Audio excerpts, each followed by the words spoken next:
Hello friends, welcome back. Recently क्या हुआ है कि यूरोपियन यूनियन ने ये अनाउंस किया है कि कार्बन बॉर्डर एडजस्टमेंट मैकेनिज़्म के अंदर, इसको बोलते हैं कार्बन बॉर्डर एडजस्टमेंट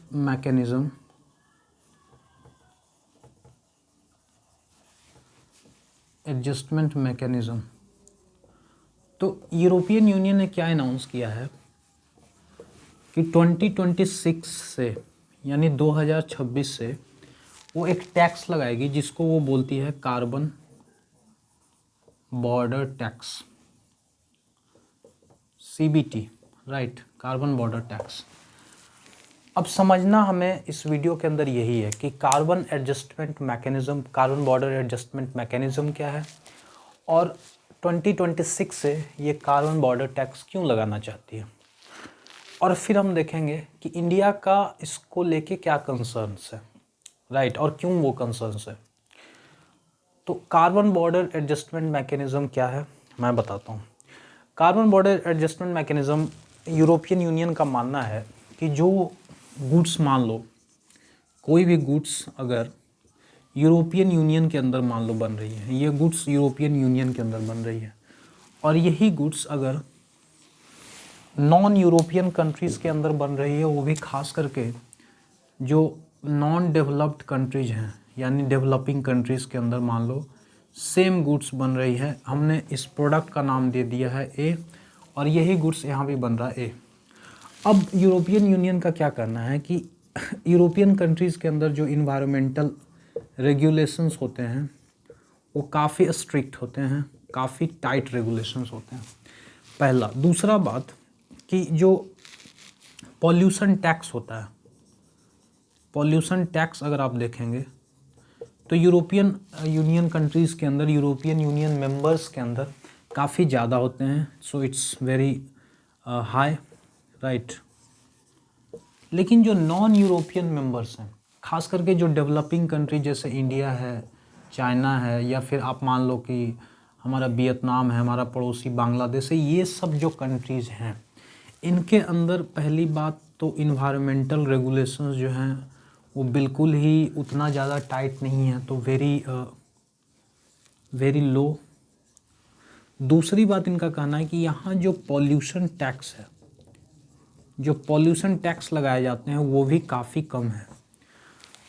तो होगा क्या कि अगर यहाँ पर गुड्स कोई ए बन रहा है और यहाँ पर कोई वही गुड्स अगर बी ए बन रहा है, तो यहाँ पर अगर गुड्स का दाम मान लो 100 रुपया होगा, तो चूँकि यहाँ पर इन्वायरमेंटल रेगुलेशंस उतने टाइट नहीं है, पॉल्यूशन टैक्स कम देना पड़ रहा है, और यहाँ पर दोनों चीज़ उसके जस्ट अपोजिट हैं, तो यहाँ पर हो सकता है उसी प्रोडक्ट का दाम 150 रुपया आ जाए। तो यूरोपियन यूनियंस का कहना है कि जब ये गुड्स यहाँ पर आएंगे, European members, European union countries के अंदर आएंगे, इम्पोर्ट होंगे, तो यही गुड्स जो है एक होगा 100 रुपया का और एक होगा 150 का। तो कम्पिटिटिवनेस आपको क्या लगता है कि जो यहाँ बनने वाला गुड्स है और जो यहाँ बनने वाला गुड्स है, ये जो गुड्स बना है इसका कम्पिटिटिवनेस हो गया ज़्यादा, क्योंकि ये सस्ता है तो इसका डिमांड होगा ज़्यादा और इसका डिमांड होगा कम। तो ऐसे में क्या होता है कि ज़्यादातर जो यूरोपियन यूनियन के अंदर मैन्युफैक्चरिंग प्लांट्स हैं वो शिफ्ट होने लगेंगे इधर, वो अपना मैन्युफैक्चरिंग प्लांट्स बनाने लगेंगे, बेस बनाने लगेंगे इधर, और ऐसे में हो जाएगा इनका नुकसान। और अगर नहीं गए तो फिर डिमांड ही कम जाएगा इनका, क्योंकि इनका प्राइस बहुत ज़्यादा है सेम गुड्स का। तो इनका कहना है कि हम क्या करेंगे कि बॉर्डर जब ये क्रॉस करेगा तब इस पर हम लगा देंगे कार्बन बॉर्डर टैक्स, और ये 2026 से लागू हो जाएगा। अब इनका जो दलील है, एक दलील तो ये है, दूसरा दलील क्या है कि यूरोपियन यूनियन कंट्रीज़ का मानना है कि जो 1990 के अंदर जो लेवल था कार्बन इमिशन का, 1990 लेवल जो इनका है कार्बन इमिशन का, उससे ये 55% इसी कार्बन इमिशन को कम करना चाहते हैं 2030 के जाते जाते। इसी को ये बोलते हैं फिट फॉर 55 इनिशिएटिव या फिट फॉर 55 प्रोजेक्ट का भी नाम आप दे सकते हैं। इनका ये प्रोजेक्ट है और इसी के अंदर ये चाहते हैं कि ये हम कार्बन बॉर्डर टैक्स लगाएं। ये पूरा बात हुआ carbon border adjustment mechanism, carbon border tax क्या है, ये सब सारी बातें हमने कर ली, और क्यों ये लगा रहे हैं, इनका रेशनल क्या है वो भी बता दिया। इंडिया क्यों इतना कंसर्न्ड है इस कार्बन बॉर्डर टैक्स को लेकर, सिर्फ इंडिया ही नहीं बल्कि बाकी जो डेवलपिंग कंट्रीज़ हैं, नॉन ईयू कंट्रीज़ हैं, जिनका ईयू यूरोपियन यूनियन के साथ अच्छा खासा ट्रेड होता है, वो इतना कंसर्न्ड क्यों है। पॉइंट नंबर 1, इंडिया का कंसर्न का रीज़न ये है कि यूरोपियन यूनियन जो है वो हमारा थर्ड लार्जेस्ट ट्रेडिंग पार्टनर है, थर्ड लार्जेस्ट ट्रेडिंग पार्टनर है। अब थर्ड लार्जेस्ट ट्रेडिंग पार्टनर है अगर यूरोपियन यूनियन, तो जाहिर सी बात है कि बहुत सारे गुड्स जो हमारे यहाँ मैन्युफैक्चर होते हैं वो यूरोपियन यूनियन मार्केट में जाते हैं, उनका कम्पिटिटिवनेस अच्छा होता है, तो उनका डिमांड भी यूरोपियन यूनियन मार्केट्स में अच्छा होता है। अगर कार्बन बॉर्डर टैक्स लगा देंगे तो क्या होगा, कम्पिटिटिवनेस जो है आपका गुड्स का वो जाएगा कम, यानी जो गुड्स आप 100 रुपये में यूरोपियन यूनियन में जाके बेच रहे थे वही गुड्स हो सकता है आपको 170 रुपये में बेचना पड़े, क्योंकि आपने लगा दिया यहाँ पर CBT, तो आपका दाम बढ़ जाएगा।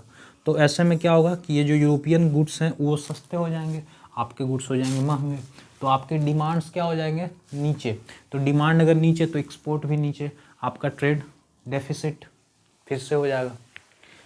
ये पहला कंसर्न है। दूसरा कंसर्न ये है कि ज़्यादातर जो डेवलप्ड कंट्रीज हैं वो कुछ ना कुछ तिकड़मबाजी करके, कुछ ना कुछ अपना नया तरीका से, कुछ ना कुछ वो क्या करते हैं कि जो इंपोर्ट आते हैं इनके पास, जो डेवलपिंग कंट्रीज से जो गुड्स आते हैं उनको रोकने का ये किसी न किसी तरीका से ये प्रयास करते हैं।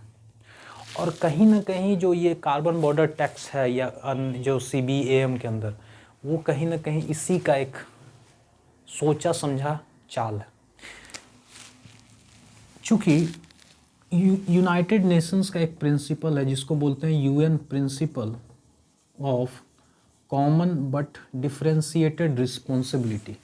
ये UN principle of common but differentiated responsibility को यूज कब करते हैं, जब भी हम इन्वायरमेंटल मतलब नेगोशिएशंस करते हैं, जब भी इन्वायरमेंटल नेगोशिएशंस होती हैं डेवलप्ड और डेवलपिंग कंट्रीज़ के बीच में, तो ये प्रिंसिपल का ख्याल रखा जाता है। इस प्रिंसिपल के अंदर क्या है कि कोई भी डेवलप्ड कंट्री जो है, खास करके यूरोपियन कंट्रीज की बात कर रहे हैं हम, तो उनकी अंदर एक रिस्पॉन्सिबिलिटी है कि जो डेवलपिंग कंट्रीज हैं, जो अभी पिछड़े हुए देश हैं, उनको फाइनेंशियल और टेक्निकल सपोर्ट दिया जाए, फाइनेंशियल और टेक्निकल सपोर्ट, राइट। तो आप क्या कर रहे हैं कि आपने तो सिर्फ क्या किया, टैक्स लगा दिया। क्या आपने कोई टेक्नोलॉजी दिया जिससे कि ये जो कार्बन इमिशंस हो रहा है वो कम किया जाए? नो। क्या आपने फाइनेंस दिए कि वो कंपनी जो यहाँ पर मैन्युफैक्चरिंग कर रही है वो कुछ ऐसा टेक्नोलॉजी को रिसर्च करे या कुछ इस तरीक़ा से इंस्टॉल करे ताकि कम से कम कार्बन इमिशन हो? नो। आपने क्या किया, डायरेक्ट टैक्स लगा दिया ताकि आपका गुड्स जो है वो सेफ रहे, उसको कम्पिटिटिवनेस आपने अपने गुड्स का बढ़ा दिया और इसको कम कर दिया। तो इंडिया का ये दोनों कंसर्न है और ये कोई नई बात नहीं है।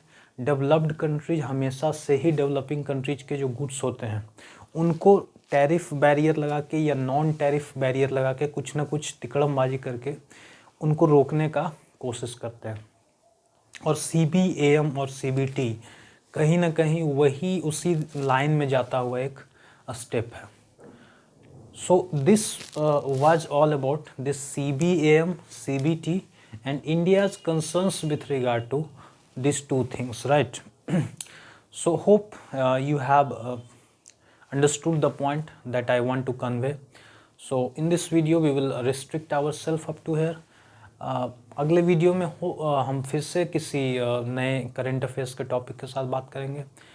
Till then thank you so for watching, thanks for your time, and do like, subscribe and share this video.